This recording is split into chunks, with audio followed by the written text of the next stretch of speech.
The Defence Global Competitiveness Grant provides up to $240,000 for up to 80% of the cost of investing in projects that build export capability to build a stronger, more sustainable and globally competitive Australian defence industry. So let's see more about that and what sort of projects they're going to fund. So it's always important to look at the overview and objectives of the program to get an insight to what sort of companies they want to invest in. So the main aim of this grant is that the government recognises that the Australian defence industry cannot sustain itself on the needs of the Australian Defence Force alone. So new markets and opportunities are required to unlock the full potential of the defence industry in order to grow, innovate and support defence's future needs. So what that in essence is saying that the federal government wants to support these companies. It knows that it cannot provide enough business for Australian producers, so therefore wants to help them get into export markets, so therefore we can provide that sovereign capability into the future. So obviously they want to help the companies get overseas, therefore being sustainable, and then the Australian defence industry can be sustainable and rely on these companies. So the objective of the Defence Global Competitive Grant is to build a stronger, more sustainable, global, competitive Australian defence industry. So what I read into that is that you would already need to be being a supplier to the Defence Force. So by accessing this grant, you can help strengthen your business and therefore providing better opportunities for the Australian Defence Force into the future. So let's have a look at how you can spend your money. Well, first of all, if you're not already supplying the Australian Defence Force, I think you're going to be finding this hard to get this grant. If you're already in getting this grant, you're going to look good. You've obviously got a track record, and it's going to be good to get in this grant.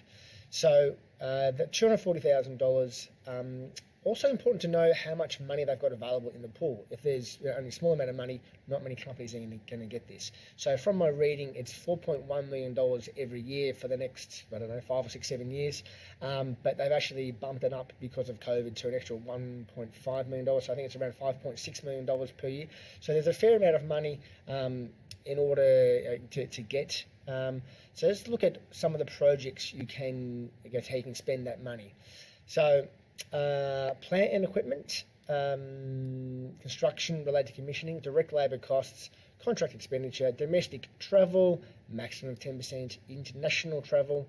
We're probably going to be finding it hard to be much, international travel, building modification, staff training qualifications, accreditation, any regulatory approvals, contingency costs, always put that in there, and independent audit costs, so to make sure that you're spending the money where you said you're going to spend the money. So always include that part of it. Look at the formula for labour costs, so internal staff, you can include that as well.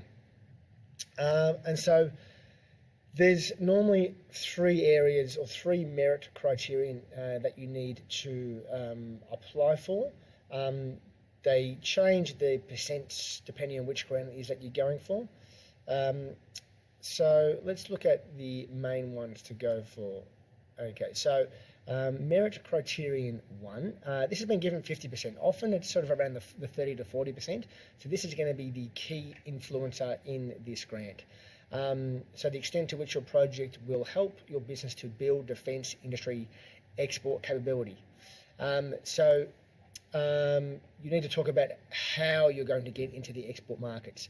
I would hazard to guess that it's going to help you spend money on capital equipment to enable the cost price to come down, to enable you to get into the overseas markets, or to be a volume provider to get into overseas markets, and then consequently the price of the Australian product will then also drop.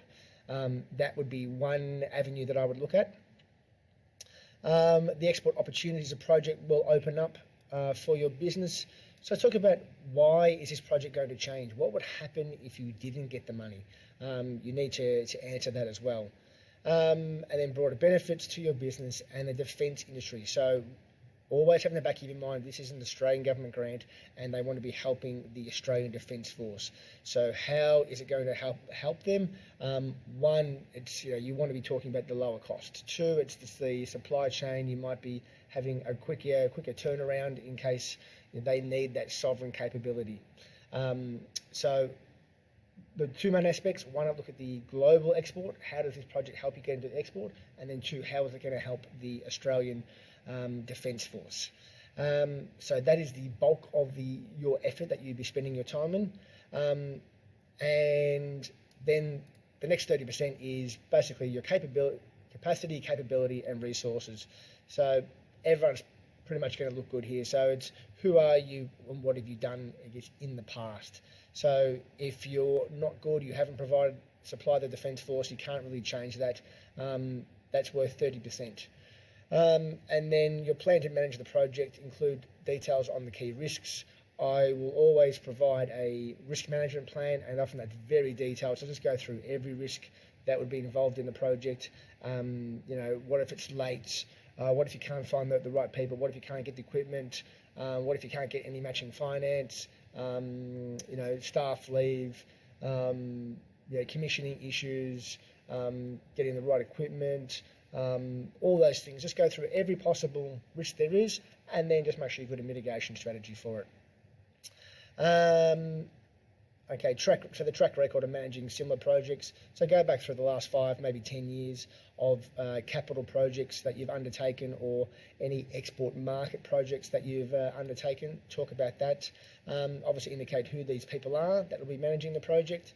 So while they might have a role in the company, it might be the CFO, any production manager, give them a project-specific role. So you might have a project manager for the project. What are their roles? You might have a steering or reporting committee. What are their roles? How often are they meeting?